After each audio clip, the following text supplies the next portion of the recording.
네, 안녕하십니까. 저 앞에 사회를 보신 이은정 위원장님과 함께 과학소통위원회 공동위원장을 맡고 있는 한국자동차연구원의 오미애라고 합니다. 반갑습니다. 네. 어, 앞에 이제 두 분 발제해 주신 연사님들께서 워낙 그 경력도 대단하시고 또 이렇게 알려주시고 싶은 그런 예, 말씀이 많으셔가지고 사실은 이제 시간이 조금 지연이 됐지만 그래도 저희한테는 굉장히 큰 도움이 되었던 것 같고요. 특히나 이제 창업진흥원의 조성현 전문위원께서 말씀하신 중에 우리 국가적으로도 창업이 기술 기반이 한 20%가 채 안 되는 것들이 굉장히 좀 인상적이었고 저희가 그런 부분에서 관심을 좀 앞으로도 가져야 되지 않을까 그런 생각을 하게 되었습니다. 또 그 바이오웨이브 W의 박순희 대표님께서 말씀하신 것은 저희 여성들이 정말 이 기술 영역에서 또 바이오 마이크롬이라는 그런 영역에서 얼만큼 그 사회에 기여를 하게 될지 또 이 여성 건강에 대한 것들이 얼만큼 이 사회에서 중요한지 그런 좀 던짐을 주셨던 기회였던 것 같습니다. 그래서 두 분의 말씀 너무 감사드리고요. 오늘 이 토론을 통해서 다양한 분들의 의견을 듣고 또 우리가 이제 주제로 잡은 그 기술 혁신과 또 스타트업으로서 우리가 여성으로서 미래를 여는 그런 기회의 장이 되리라고 생각이 됩니다.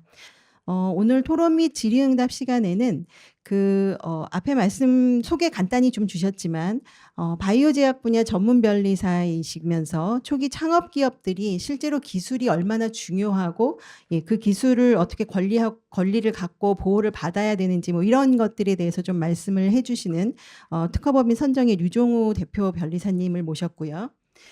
그리고 이제 다음으로는 그 사이버 위협이라든가 인텔리전스 플랫폼 개발을 통해서 그런 화이트 스캔이라는 기업을 운영하고 계시는 안은희 대표님, 그리고 EV 충전이나 카쉐어링, 그리고 이제 공유 서비스뿐만 아니라 이제 주차 플랫폼 서비스에 대한 그런 스타트업을 운영하고 계시는 그린도트의 이화진 대표님, 그리고 이제 전자빔 기술 기반으로 화학 물질이 없고 또 흡수력이 좋은 생리대 브랜드로서 이너시아의 김효희 대표님을 모시고 저희가 다양한 기술 분야 그리고 다양한 그 의견을 받을 수 있는 그런 분들의 의견을 좀 들어보도록 하겠습니다. 먼저 지금 소개시켜 드린 분들 중에서 유종우 변리사님의 말씀을 먼저 좀 들어보겠는데요. 패널 분들께서는 한 7분에서 8분 정도 좀 시간을 지켜주시면 감사하겠습니다. 그럼 유 변리사님 부탁드립니다. 안녕하세요. 방금 소개받은 선정특허의 류종호 변리사입니다. 네, 저는 한 17년 정도 이제 변리사로서 활동하고 있고요. 특히 최근 5년 동안은 저도 이제 제 개인 법인을 만들어서 창업이라면 창업일 텐데 이제 활동을 하고 있습니다. 저희는 이제 특히 스타트업을 좀 지원을 목적으로 해서 지금 법인을 설립해서 지금 운영하고 있습니다. 저는 이제 바이오화학, 제약 쪽에 약간 특화된 이제 변리사로서 이제 여러 가지 스타트업도 많이 지원을 하고 있는데요. 지금 업무를 지금 한 꽤 오랫동안 했는데 대체적으로 임원들을 보면은 한 10%에서 15% 정도가 저희 고객사 기준으로 봤을 때 임원들이신 것 같아요. 그래서 저희도 이렇게 많은 여성 대표님들 보는 건 저도 되게 생소한 일인데 또 그중에서도 한 20% 정도에 30% 정도는 실제 임원에서 굉장히 중요한 업무를 하고 계십니다. 임원들이라고 해서 이제 뭐 CTO라든가 CSO라든가 활동하고 계시고요. 다만 실제 연구자들을 보면은 더 훨씬 비중이 높습니다. 한 40% 정도 가까이 될 정도로 굉장히 많은 여성 인력들이 이제 바이오화학 제약 쪽에서 업무를 하고 계세요. 근데 이제 대충 연령대를 보면은 바이오화학 쪽은 다른 창업보다는 연령대가 좀 높습니다. 대체적으로 40대 중반 이제 후반 정도 되기 때문에 이제 점점 여성 창업 기업들이 늘어날 것 같고 이럴 때 이제 특허가 굉장히 중요할 것 같습니다.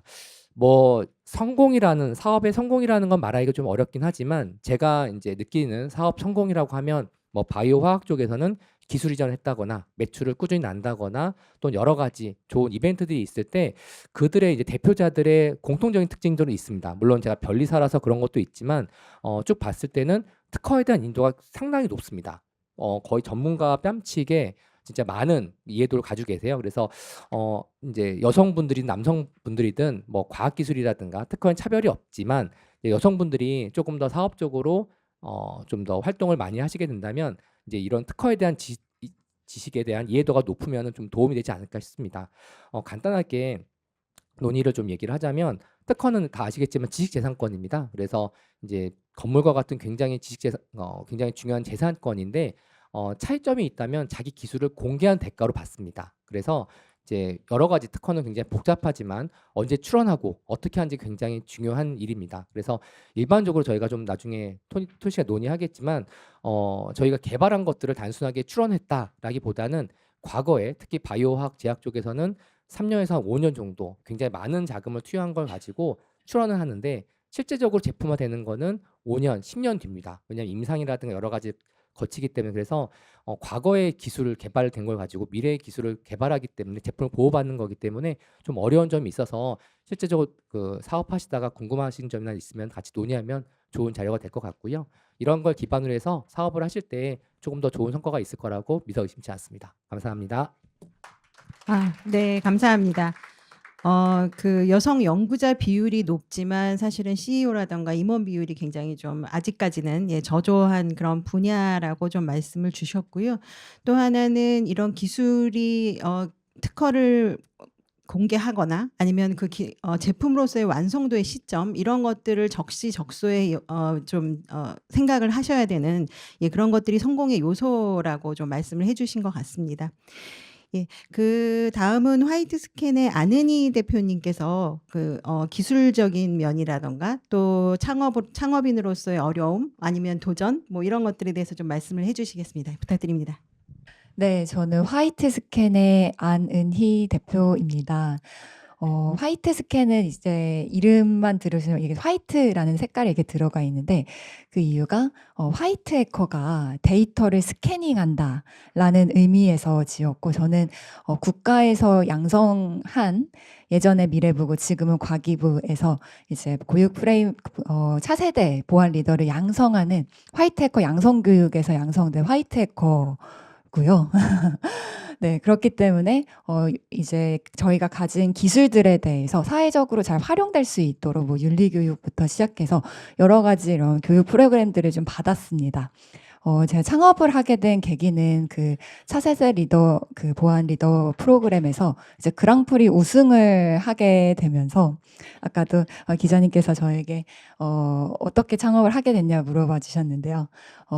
그 그랑프리 우승을 하면서 사업화 자금을 처음에 받게 됐어요.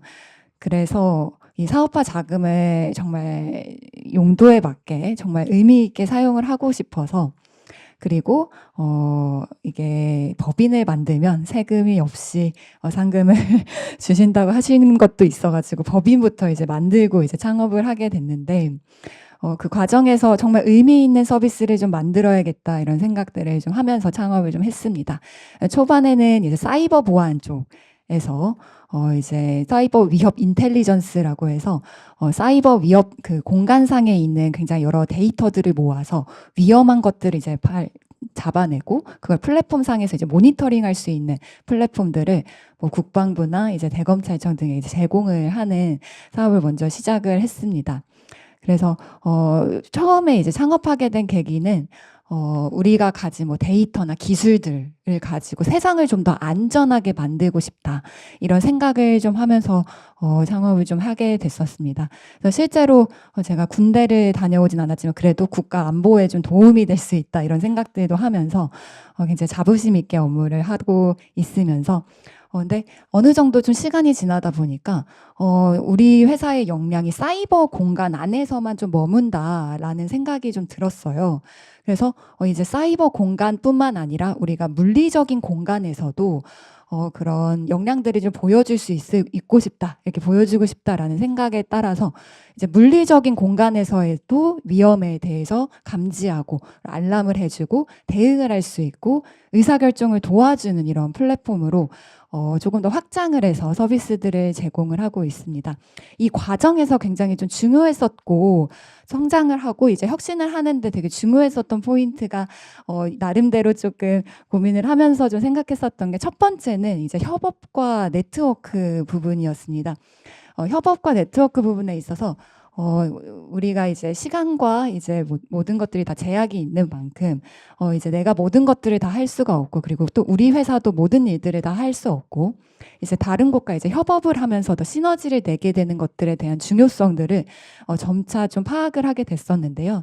그래서 이제 창업과 리더십을 조금 더 잘 진행하기 위해서는 이런 협업 네트워크가 굉장히 중요하겠다라는 생각들을 했습니다. 제가 아까 말씀드린 것처럼 창업을 처음에 결심을 하게 된 계기도 저랑 굉장히 비슷한 주제에 대해서 열정을 갖고 있던 사람들이 모여 있었던 환경 속에서 결국에는 그 협업을 하고 어떤 서비스를 만드는 데에 서로 간에 이제 도움을 주고받으면서 처음 시작을 하게 됐었던 만큼 이런 공통의 관심사 아니면은 이제 협업을 할 수 있는 관심사들이 사람들이 모일 수 있는 그런 네트워크가 계속 있는 프로그램들이 계속 있으면 너무 도움이 되겠다 이런 생각들을 좀 생각을 했고요. 그 다음에는 이제 오픈 이노베이션입니다. 오픈 이노베이션 측면에서는 저희가 사이버 공간에서 물리적 공간으로 조금 더 확장을 해오면서 여기 계신 분들과도 되게 열심히 협업을 같이 하고 오픈 이노베이션을 하고 있는데요. 외부 자원과 아이디어들을 적극해서 반영해서 그 발전하는 데 계속 활용을 하고 있는 것 같습니다. 특히 제가 여기 자료에도 넷호프라는 AI 프로그램 이런 그 기관이 있는데요. 결국에 비영리 단체가 기술의 힘을 통해서 세상을 바꿀 수 있도록 지원하는 그런 프로젝트들을 수행을 하고 있습니다. 실제로 얼마 전에는 이런 성평등 AI 툴킷을 개발하면서 이제 영향력이 있고 성평등한 AI 솔루션을 만들 수 있도록, 그리고 AI 개발에서 여성의 역량을 강화할 수 있도록 여러 가지 오픈 이노베이션을 통해서 이런 의미 있는 솔루션들을 만들어내고 활용될 수 있게끔 지원을 하고 있는데요. 우리의 산업뿐만 아니라 이제 다른 산업 외에 대해서도 이제 연구와 협업의 확대가 필요하고, 스타트업 같은 경우 굉장히 좋은 아이디어들이 많기 때문에 이런 기술 상용화 확대를 위해서도 굉장히 추가적인 연구와 네트워크가 필요할 것 같다라고 생각이 들었습니다. 네, 그 다음에는 이제 전략적 파트너십과 협업의 부분인데요.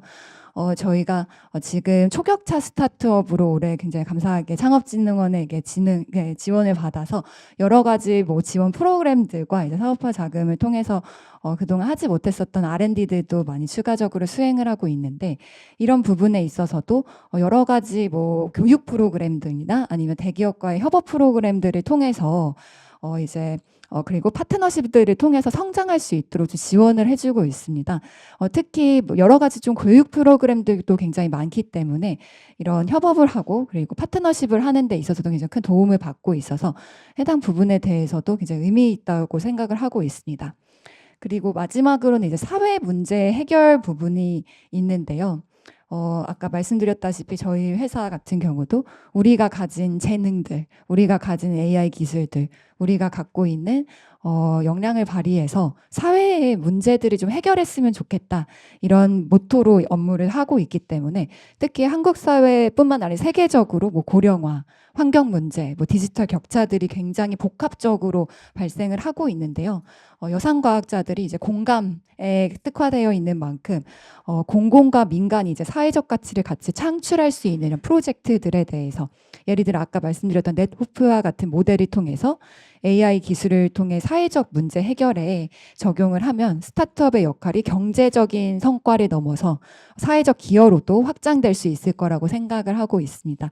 저희 또한 이제 사회 문제를 해결할 수 있다, 실제로 사회 문제를 해결하고 있다라는 그런 자부심을 갖고 하고 있기 때문에 임원들 그리고 직원들이 조금 더 동기부여가 돼서 업무들을 하고 있는 것 같습니다. 마지막으로 이제 마무리 말씀을 드리면, 이제 창업과 혁신은 이제 혼자서의 힘으로 이루어지는 것이 아니고 다양한 분야의 협업과 네트워크를 통해서 가능하다. 그리고 사회에 기여하고 변화를, 혁신을 주도하는 균형 잡힌 리더십을 통해서 미래를 주도할 수 있는 그런 성공 사례들이 많이 나올 수 있도록 프로그램들과 정책들이 이제 긍정적 영향력을 미쳤으면 좋겠습니다. 감사합니다. 네, 감사합니다.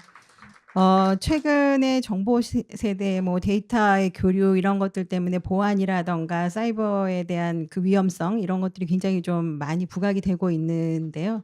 그런 면에서 그 안은희 대표께서 굉장히 큰 역할을 해주고 계신 것 같습니다.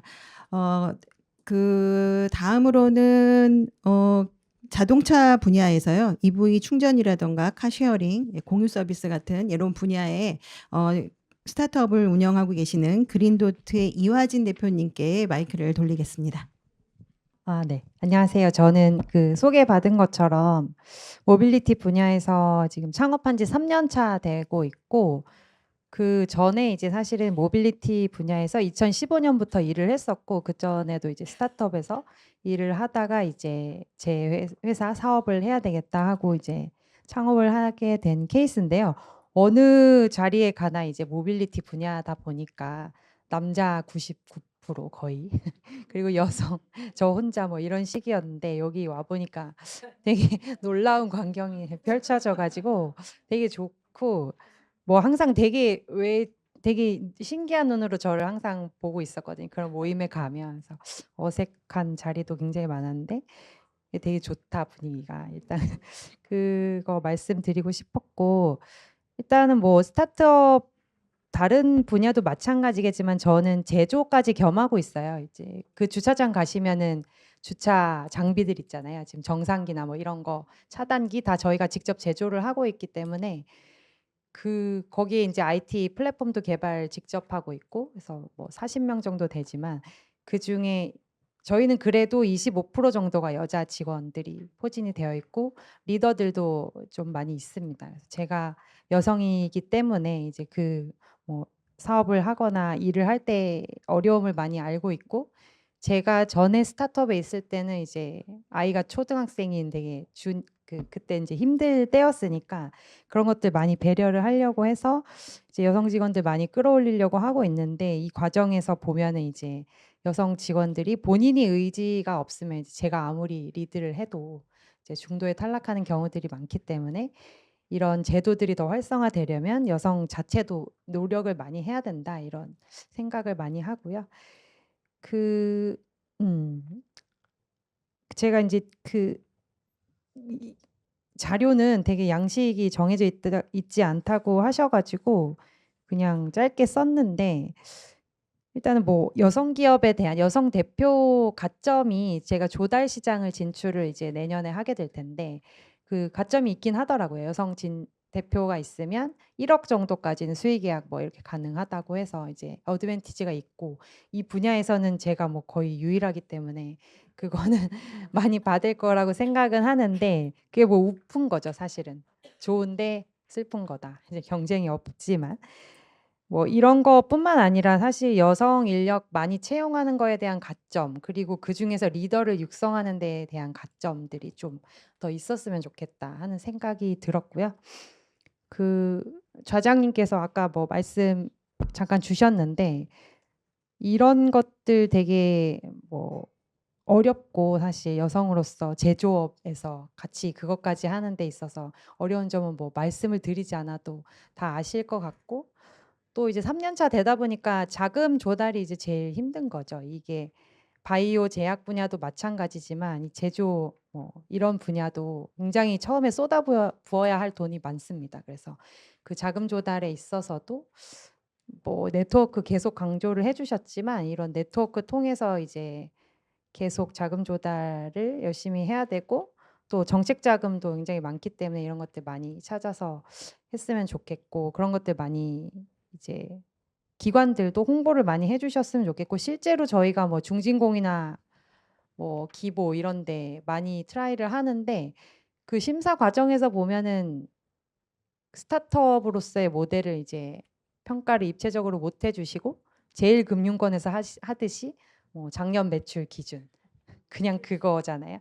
당연히 스타트업인데 뭐 쏟아부어야 돈이 많기 때문에 재무가 안 좋은데, 그런 것들이 아직까지도 해결이 많이 안 되고 있는 것 같다. 지금도 이제 심사 중에 있는 게 하나 있는데, 그나마 뭐 그거는 평가를 잘 해주셨는데, 어쨌든 그런 것들 많이 해결될 부분이 많이 있는 것 같습니다. 뭐 여성 기업이어서 가점을 더 많이 달라 이런 측면이 아니고, 스타트업 육성을 위해서 그런 부분은 되게 기본적인 것 같거든요. 그래서 그것 좀 많이 신경 써주시는 정책이 많이 나왔으면 좋겠다. 네, 뭐 이 시간이 많이 지연돼 가지고 저는 여기까지 말씀드리겠습니다. 감사합니다.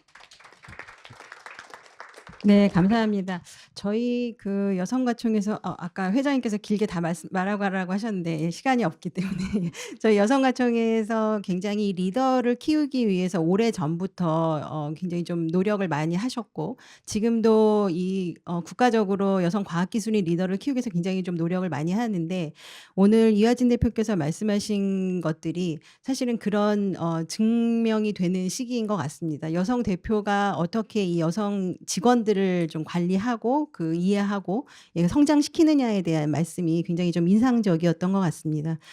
또 하나는 이제 제조업이 뭐 남성들이 하시기에도 쉽지 않은 특히 이제 최근 그 산업 트렌드가 제조업이 성장하기 쉽지 않은 구조인데 거기서 또 굉장히 약진하고 계시는 예, 그런 부분들을 응원해야 될 것 같습니다.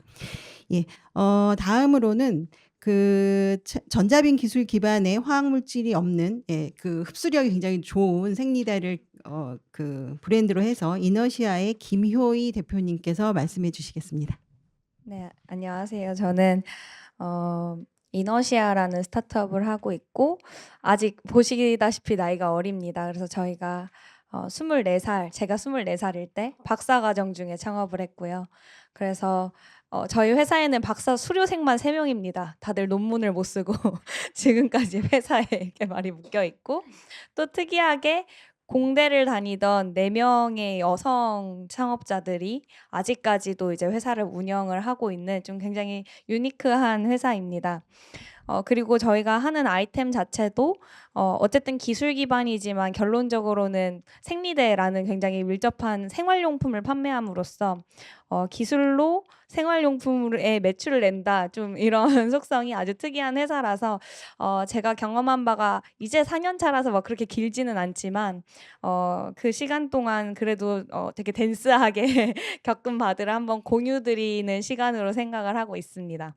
그래서 사실 여성 창업자가 막 전체적으로 적다 이렇게 생각하진 않습니다. 그래서 뭐 수치상으로도 제가 이번 계기로 찾아봤을 때 40% 정도가 여성이다 하는데 여기서 좀 놀라운 점은 이 안에서 공학 계열 전공이 20% 정도밖에 안 된다라는 겁니다. 40% 안에서도 20%니까 정말로 여성 과학 기술인을 창업씬에서 만난다는 게 정말로 유니콘 만나는 것처럼 희귀한 일이었어요. 그래서 저희가 처음 창업할 때 어떻게 하면 기술을 갖다가 매출을 낼 수 있을까? 어떻게 하면 사업화할 수 있을까? 이런 조언을 받을 수 있는 기회가 정말로 여성 창업자께는 정말로 어려운 일이었고 그나마 이제 기술 창업인 선배분들을 만나서 도움을 얻을 수 있었는데 이렇게 투자를 받고 회사를 키우는 과정에서 여성이기 때문에 그리고 더구나 저는 어리기 때문에 사회적인 편견을 한 번씩 경험할 때가 있었습니다.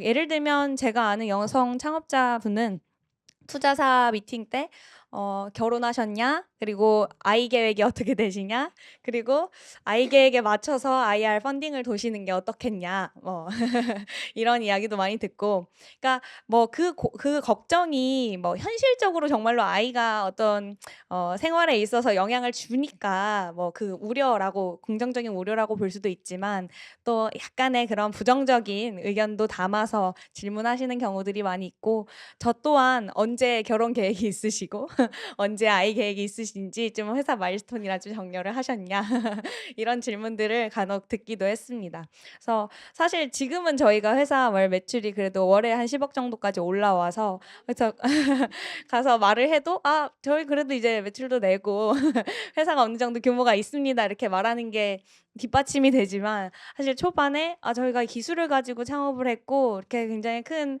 회사가 될 겁니다 얘기할 때 그 어떤 눈초리가 그게 믿었지만은 않았었습니다. 그래서 사실 저는 이게 어떻게 보면은 선배 여성 기술인 창업가 분들이 더 많지는 않았어서 앞으로 더 많아진다면 분명히 바뀔 일이라고 생각을 하고 있습니다. 그래서 지금은 제가 너무 어리지만 언젠가 몇 년 뒤에 그리고 몇십 년 뒤에는 저 또한 한 명으로서 그 창업가에 대한 인식들을 바꾸는 역할을 해야 된다고 생각하고 있고 이 점에 있어서 꼭 창업이 아니더라도 여성 과총 회원분들 그리고 협회로서 함께 뒷받침을 해 주시면 정말 감사하겠다라는 생각이 들어서 요번에 이런 자료 조사를 하면서 '아 가서 꼭 부탁드리고 와야겠다.' 생각을 했습니다. 그래서 사실 여성분들이 제조업 말씀하셨는데 정말 제조업 시내는 없습니다. 그래서 제가 소재 부품 장비 스타트업을 100개를 선정을 하는 게 초격차 1000 이전에 있었어요. 사실 소부장 100에서 초격차 1000으로 넘어갔는데 소부장 100 시절에 선정식을 갔는데 여성 대표는 저 혼자였습니다. 그 정도로 정말로 남성 중심의 어떤 창업 씬이었기 때문에 더 도전하려는 사례도 적었던 것 같아요. 그래서 앞으로도 사실 이런 여성 창업가가 더 많아지기 위해서는 적은 숫자임에도 불구하고 우리가 아직 존재하고 있고 잘하고 있다. 좀 스피커 역할을 여성 가총에서 함께 해 주시면은 정말 좋지 않을까 이런 생각들을 했었고요.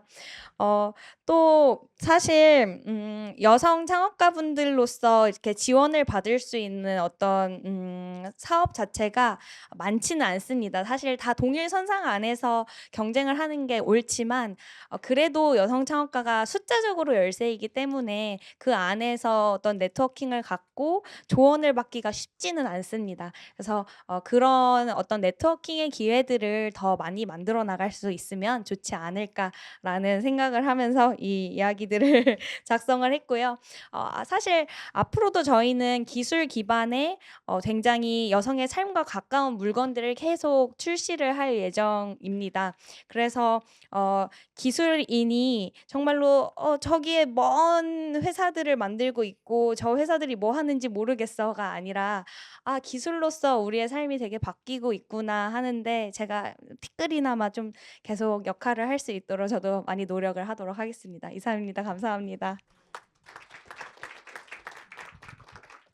네. 저희가 주제로 도전과 기회라는 말을 했는데요. 예. 그 내용을 아주 완벽하게 저희 설명해 주신 것 같습니다. 사실 김효희 대표 말씀을 들으면서 저희가 처음에 2000 년대 초반 중반에 여성 과학기술인 멘토링 사업을 하고 그런 사업을 막 시작하시는 그분들께서 하신 말씀 그리고 그때 저희가 느꼈던 그런 얘기들을 굉장히 많이 해 주신 것 같아요. 그래서 창업하는 그 분야에서 또 지금 굉장히 어려움을 계속 말씀해 주신 것 같습니다. 오늘 다행스럽게도 시간이 좀 촉박했는데도 불구하고 패널 분들께서 굉장히 빠르게 그리고 간결하게 좀 핵심적인 말씀을 많이 해 주신 것 같습니다. 오늘 말씀 중에는 기술이 어떤 시점에서 굉장히 좀 중요하게 우리가 어떻게 그 드라이브를 걸어야 되는지 그리고 또 하나는 협력하고 네트워크를 가지고 이런 것들을 기반으로 해서 우리가 어떻게 성장하고 그런 부분에서 여성 창업자들이 그리고 여성 과학기술인들이 어떤 역할을 해야 되는지를 굉장히 좀 잘 말씀해 주신 것 같습니다. 오늘 저희가 이런 말씀을 들으면서요. 지금 이제 사전 질문을 좀 받은 게 있습니다. 그래서 사전 질문 몇 개 좀 답변을 받고 그리고 나서 필드에서 질문을 좀 받도록 하겠습니다. 시간이 좀 가능할 것 같습니다. 우선 첫 번째 질문으로는 정부 사업 지원 조건 중 가장 중요한 점이 무엇인지 그리고 정부 지원 사업에 채택될 수 있는 강점으로 준비할 것은 무엇인지라는 질문이 있는데요. 요것은 저희 창업진흥원의 조성현 전문위원께서 좀 답변을 주시면 어떨까 합니다. 네, 부탁드리겠습니다. 옆에 계시는 두 분이 참 초격차 저희 사업도 받으시고 그다음 해서 소부장도 받으시고 해서 이렇게 뭐 월 10억의 매출도 내신다니까 기분이 좋습니다. 일단 중앙부처나 지자체는 어느 정부 지원 사업이 됐든 가장 중요한 거는 이제 사업계획서를 제출을 하셔야 되는데요. 사업계획서 안에 모든 게 다 들어가 있습니다. 뭐 창업자의 역량, 전문 지식, 그다음에 자금 조달 계획, 그다음에 시제품을 시장에 있는 기술로 이게 실현 가능한 건지 이런 모든 게 사업계획서 안에 다 들어가야 되거든요. 근데 사실상 그거를 쓰기가 그렇게 쉽지는 않습니다. 그래서 시간을 좀 많이 투자를 하셔서 사업계획서 하나를 똘똘하게 작성을 해 놓으시면 그거 가지고 뭐 중기부가 됐든 과기부가 됐든 문체부가 됐든 자기에게 맞는 사업 공고가 나오면 제출하시면 되거든요. 그래서 예비 창업자분들이 창업을 준비하시는 과정에서 정부 지원 사업을 받으시려면 사업 계획서를 확실하게 쓰시는 게 가장 빠르고 정확한 방법이다 이렇게 생각이 듭니다. 네, 감사합니다. 각 부처마다 특성이 있어서 그 특성에 맞는 사업 계획서를 잘 적시적소에 딱 작성하시는 그런 팁을 좀 주신 것 같습니다. 두 번째로는요. 스타트업을 운영하면서 가장 큰 도전은 무엇이었으며 이를 어떻게 극복하셨나요? 이런 질문인데요. 요 질문은 뭐 다 대답하실 수 있을 것 같지만 이화진 대표님께서 아무래도 모빌리티 분야다 보니까 극복기가 좀 많으실 것 같습니다. 좀 부탁드리겠습니다. 뭐 전쟁이 아닌 날이 하루도 없기 때문에 거의 일단은 사람이 제일 큰 거 같고요. 스타트업 다 공감하실 것 같고 큰 회사도 마찬가지지만 뭐 나같이 생각은 아니더라도 최소한 주인의식 가지고 일할 수 있는 직원들이 그렇게 많지 않은 것 같고요.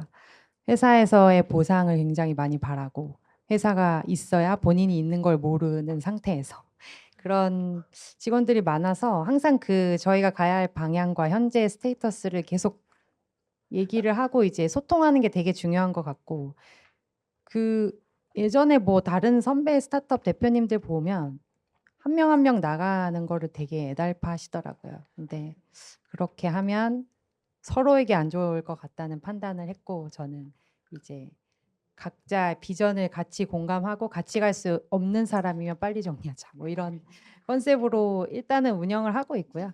그래서 거기에 맞춰서 직원들이 굉장히 제가 그렇게 생각하는 거 알기 때문에 같이 잘 이제 지금은 일하고 있는 상황이고 일단 사람 관리, 뭐 채용 이런 것들이 되게 어려운 부분이었고 그 기술 인력도 사실 뭐 네카라 쿠베 이쪽으로 다 빨려 들어가잖아요. 저희가 플랫폼 개발을 하고 있기 때문에 R&D가 10명 정도 되는데 저희 플랫폼을 다 개발을 하고 있습니다. 그래서 그분들과 소통하고 관리하고 그분들은 되게 누구 배울 사람이 있는 걸 되게 중요시 하더라고요. 회사 내에서 개발자로서 이제 배울 사람이 없으면 바로 이탈하는 그런 상황이기 때문에 그 헤드 리더분을 굉장히 제가 영입하는 데 공을 많이 들였었고 도전 사람하고 돈인 거죠. 결국에는 두 번째는 뭐 자금 조달에 대한 거 저희가 뭐 다행스럽게도 시드 투자도 잘 받았고 이번에도 프리A 잘 마감을 하려고 하고 있고요. 그래서 그 자금 조달 계획 잘 세워가지고 그 자금 조달하는 거가 제일 큰 문제인 것 같습니다. 그래서 지금 뭐 매출이 올라오고 있는 상황이지만 아직도 들어갈 돈이 많기 때문에 그 자금 조달에 굉장히 대표는 1년 내내 그거 신경 쓰다가 이제 가는 것 같아요. 그래서 지금 벌써 11월이 돼가는데 다행히 잘 되고 있어서 다행이고 네, 항상 어떤 선배분이 말씀하시더라고요. 스타트업은 3개월 살이다. 그래서 3개월 또 그 텀으로 계속 걱정을 한다고 하시더라고요. 그래서 어느 순간까지는 그럴 수밖에 없을 것 같아서 일단은 뭐 항상 제가 깨어 있으려고 노력하고 있습니다. 네, 이상입니다. 네, 감사합니다. 네. 매일이 전쟁이다라는 말씀이 굉장히 좀 네. 예. 그리고 이제 마지막 사전 질문으로서 마지막인데요. 현재 시장에서 귀사의 기술이 가지는 차별점과 이를 어떻게 경쟁력으로 유지하고 있나요? 이런 질문이 있었는데요. 이것은 김효희 대표께 좀 부탁을 드릴까요? 네. 네. 저희는 원래 시장에서 이제 생리대나 기저귀에서 흡수력을 위해 첨가되던 미세 플라스틱이 있습니다. 그래서 이 미세 플라스틱 흡수체는 물 먹는 아마 생각하시면 되는데 이제 다 석유 폴리아크릴산 계열입니다. 그래서 이 부분이 환경오염 문제도 있고 이제 피부 자극성 문제도 있다 보니 저희가 자체 개발한 천연 소재로 바꾸자라는 이제 큰 컨셉을 가지고 있습니다. 그래서 저희가 만들고 있는 이제 라보셀이라는 흡수 소재는 천연의 뭐 셀룰로스 계열의 100% 다이렉트 흡수 소재이기도 하지만 이것을 합성할 때 화학 합성 방식이 아니라 일렉트론 빔 에너지 합성 방식을 씁니다. 그래서 일절에 이제 화학 첨가물이 들어가지 않는 좀 깨끗하고 순도가 높은 합성 방식을 통해서 만든 이제 천연 흡수체를 가지고 생리대를 만들고 있고요. 사실 이렇게나 굳이 비싸야 되는가, 그러니까 이렇게나 좋은 물질을 만들어서 굳이 생리대에 넣어야 하는가에 대한 챌린지를 정말 많이 받았습니다. 그래서 저희도 굉장히 많은 고민을 했었는데요. 그래도 이제 질문 주셨던 내용처럼 저희만의 어떤 기술적인 차별성 그리고 고객들한테 저희 브랜드만의 차별성을 가져가려면 어쨌든 기술이 들어간 물건을 계속 만드는 게 맞겠다 해서 지금까지는 잘 유지해 나가고 있습니다. 네, 감사합니다. 아무래도 이제 모든 제품들은 가격에 대한 이슈들이 굉장히 중요하긴 한데 그럼에도 불구하고 최근에는 친환경이라든가 바이오 제품들에 대한 그런 필요성들도 많고 또 다들 아시겠지만 이 생리대 같은 경우에는 굉장히 좀 친환경 제품의 이 중요한 부분이라서 기술력으로 지금 승부하고 계시는 것 같습니다. 네, 저희 필드에서 조금 질문 한두 개 정도 좀 받아볼 수 있을 것 같은데요. 혹시 조금 질문 있으시면 손 들고 소속 말씀해 주시고 좀 질문해 주시면 감사하겠습니다. 저는 소속은 1차 소속은 여가총 리더스 포럼을 맡고 위원장을 맡고 있는 김은선이고요. 저는 키스티 한국과학기술정보연구원 우리 오미의 박사님과 똑같이 출연연에 근무하는 연구자입니다. 그러니까 오늘 이제 발표하신 내용에서 저희가 정책적으로 이제 함의를 되게 중요한 것들을 말씀하셨다는 생각이 드는데 사실 TRL 1, 2단계는 정부 투자가 이루어지지 않는데 우리 오늘 저희 안은희 대표님께서 말씀하신 게 1, 2단계 네트워크 인프라잖아요. 저희 여가총이 사실 하는 역할이 네트워크 인프라라고 생각을 하고 지금 현재 이제 과기부 장관이 바뀌면서 전 조직을 다 인터뷰를 하고 있거든요. 그게 키워드가 스타트업이랑 그 창업이랑 그 기술 산업화예요. 사업이 아니라 산업화를 말씀하시는 거 되게 적절한 주제인데 이제 한 가지 제가 좀 이게 제안이라고 할 수도 있고 질문이라고 할 수 있는데 여기서 요구하는 내용들은 사실 R&D 자금 이런 것도 중요하지만 말씀드린 것처럼 1, 2단계에 필요한 네트워크 인프라, 저희 같은 조직과의 네트워크, 그 안에서 필요한 것들을 생각하지 않게 많이 얻어갈 수 있다고 생각이 드는데 아직 정부의 정책은 굉장히 100대 기업, 1000개 기업, 뭐 200개 기업 이런 형태로 가는데 그렇게 해서는 저는 딥테크 생태계는 육성할 수 없다.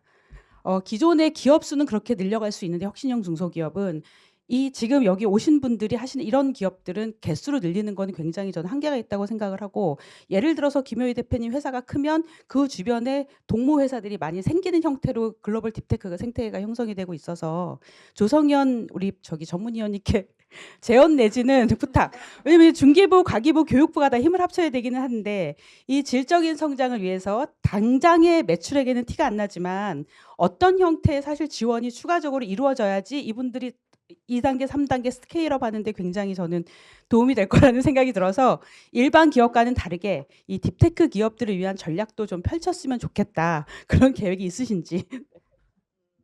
네, 아니 어디를 가든 항상 이렇게 제언을 받으면 왜 정부에서 자금을 지원하는데 굳이 스타트업들이 매출이 있어야 되고 고용이 있어야 되느냐 이런 지적을 늘 받고 있습니다. 그래서 그 문제를 좀 해결해서 다른 쪽으로 성과 지표를 잡으려고 저희도 엄청 노력을 많이 하고 있는데요. 이게 좀 여러 가지 문제 중에 가장 어려운 문제가 저희가 이제 기재부 예산 설득하기가 그럼 당신들이 이렇게 아까도 보셨지만 뭐 3조 7천억 원이 투입이 되는데 창업진흥원 중기부에서 투입한 예산 대비 성과가 뭐냐 이렇게 따지면 저희는 이제 그 연 단위로 예산을 받아서 정산해서 또 보고해야 되고 이렇게 하다 보니까 저희도 막상 스타트업들에게 지원한 돈에 대해 성과를 잡을 수 있는 지표가 그밖에 없어서 늘 여러 그 전문가들 말씀도 이게 굉장히 성과 지표 이거는 아니다 이렇게 말씀을 하시는데 실제적으로 또 예산을 집행하는 기관에서는 다른 방법을 찾기가 쉽지 않습니다. 그래서 계속 노력은 하고 있습니다. 저희 선진국 사례도 저희가 많이 찾아보고 있고요. 그 유럽 연합에서 하고 있는 성과 지표도 저희가 연구를 많이 하고 있는데 이게 쉽게 이렇게 여러 가지 제약 요건 때문에 쉽게 이렇게 변경은 쉽지 않을 것 같은데 어찌됐든 충분히 저희가 이해를 하고 있습니다. 예. 네. 굉장히 어려운 질문을 주셔서 위원님께서 네. 뭐 언제든 이 성과 지표는 정량적이어야 하고 또 공정해야 되고 뭐 이런 것들이 있어서 사실 성과 지표를 선정하는 것도 어렵고 또 그걸 평가하는 것도 굉장히 어려운 부분인 것 같습니다. 네. 시간이 조금 좀 지연이 많이 돼서 일단 질문은 나중에 또 개별적으로 식사하시면서 좀 받으시는 걸로 하고요. 끝으로 위원님께서는 인제 좀 질문을 받으셔 가지고 답변을 좀 하셨는데 박 대표님께서 마무리적으로 조금 한 1분 정도 말씀해 주시면 감사하겠습니다. 질문을 안 주셔서 마무리를 갑자기 하게 되니까 좀 제가 마무리 발언이 어떻게 될지는 모르겠지만 창업한 동기에 대해서는 뭐 별도로 말씀을 드리지는 않았는데 저는 바이오 분야에서 상당히 오래 있으면서 제가 느꼈던 건 뭐냐면 어떤 특정 기술은 그 단기 그러니까 어느 정도 단기 성과가 나올 수 있는 것들이 있지만 바이오 분야에서는 전 물론 전략적으로 단기 상품들을 배치는 했지만 실제로 그 정말 바이오 의학이라든지 이렇게 하려면 보통 사람들이 15년 얘기하는데 실제는 20 몇 년도 더 걸립니다. 기본적으로 그렇습니다. 그러면 굉장히 어려운 일인데 이 분야에 들어갈 수 있는 전문성을 누구를 이제 이렇게 뭐 디스하려고 하는 건 아니고 기본적으로 저는 제가 이렇게 많은 분야에서 나름대로 어떤 역량을 갖췄는데 이제야 겨우 뭐가 보이는 거예요. 길이. 참 안타까운 거예요. 이제 이거를 저는 사실은 회사에서 저기 그 뭐죠 상근 근무를 하고 있었는데 너무 늦으면 아예 시작도 못 해보겠구나. 그래서 회사에서 만류를 하는데도 불구하고 제가 나와서 맨땅에 헤딩을 해본 겁니다. 그래서 실제로 얼마나 이 스타트업이 어려운지 특히 바이오 분야에서 얼마나 어려운지 이제 이것을 한번 경험을 하고 그것이 굉장히 중요한 어쩌면 이렇게 그 정책에도 반영할 수 있는 기회가 되지 않을까. 설사 저는 매일매일 힘든다 할지라도. 그래서 다시 돌아가서 저는 어떤 경험을 가지고 있냐면 국내에서 최초로 빌 앤 멜린다 게이츠 파운데이션에서 투자를 받은 업무를 제가 연구 책임자였었습니다. 물론 회사 소속이었는데요. 제가 그때 굉장히 좋았던 부분이 평가를 당하는데 즐거웠습니다. 첫째는 당시에 벌써 십수년 전인데 ESG 아직 국내에 없었는데 모든 도덕적인 이것들 다 평가하더라고. 항목이 뭐 그래서 그것이 역시 제대로 키우려고 하는 거구나 하는 걸 느꼈고요. 두 번째로는 그러니까 투자비를 주고 나서 그러니까 R&D도 똑같다고 생각을 하는데 투자비를 주고 나서 저한테 자꾸 연락이 와요. 혹시 더 도와줄 게 없냐? 더 도와줄 게 없나? 근데 우리나라는 기본적으로 더 도와주려고 하는 게 아니라 어떻게 해서 잘라낼까 하는 이 아주 시스템이 저는 이게 근본적으로 바뀌어야 된다고 생각합니다. 그러니까 어떤 식으로 도와주냐면 전문가를 구성을 해서 전문적 지식인들을 데려다주고 또 저희가 제조 쪽에 뭐 하면 하이레벨 그쪽에서 또 사람을 모아서 그저 저한테 연락을 오는 건 네가 잘하냐 뭘 잘못했냐 이게 전혀 없어요. 네가 앞으로 나가는데 뭐를 도와줬으면 좋겠냐라는. 그러니까 법적으로 가능한 선에서 물질적 기술적 지원을 계속 해줍니다. 근데 물론 그렇게 해서 너무 일을 잘해갖고 칭찬을 받은 적이 있는데요. 제가 볼 때는 국내 전반적인 이 평가 체계가 그런 식으로 좀 바뀌어야 된다고 생각을 해요. 그러니까 일단 선정한 것은 떨어뜨리는 게 문제가 아니라 그것을 어떻게 보완해서 키워나갈 거냐 문제고 국내의 많은 사업들은 죄송하지만 숫자 느리기가 더 이렇게 숫자가 더 중요한 것처럼 실제로 양적인 거에 더 많이 신경 쓰고 있지 않나. 그래서 그런 부분을 잘 맞는지는 모르겠지만 제가 그 연구 개발 사업 그리고 그 사업을 통해서 우리나라에서는 벤처기업으로는 최초로 WHO의 PQ라는 인증을 처음 받아서 유니세프에 납품한 경우거든요. 근데 그게 그렇게 도와주지 않으면 대부분은 쓰러집니다. 그래서 제가 느낄 때 어머니 같은 마음으로요. 그러니까 내 자식이 좀 못난 것 같아도 이거 키워야 크잖아요. 이제 그런 정서 평가 기준이 국내에도 모든 전반적으로 이게 적용이 되기는 어렵겠지만 방금 말씀드린 그 베이비들 1, 2, 3이 그 있는 경우에는 평가 지표를 아주 전략적으로 바꿔야 된다라고 생각을 합니다. 왜냐하면 크기도 전에 걷기도 전에 잘라내기 시작하기 하면 안 된다. 그래서 엄마 심정으로 아빠 심정도 됩니다. 그렇긴 하지만 하여튼 부모의 심정으로 키우지 않으면 다 이 추풍 낙엽처럼 그 서지 못한다라는 생각을 하고 있습니다. 네, 이상입니다. 감사합니다. 네, 감사합니다. 네. 그 기업의 성장과 육성, 이 부분에 대해서 굉장히 현실적인 말씀을 해주신 것 같습니다.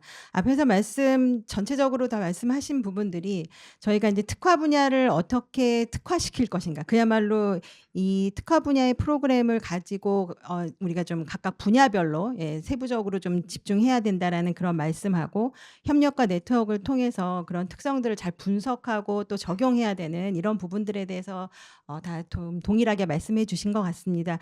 오늘 좀 장시간 이렇게 토론을 좀 진행했고요. 이로써 그 질의응답과 토론 시간을 좀 마치도록 하겠습니다. 식사하시면서 다시 한번 말씀 나누시는 걸로 하고요. 다시 한번 토론해 주신 분들, 그 발제해 주신 분들, 그리고 참여해 주신 분들 감사드립니다. 네, 감사합니다.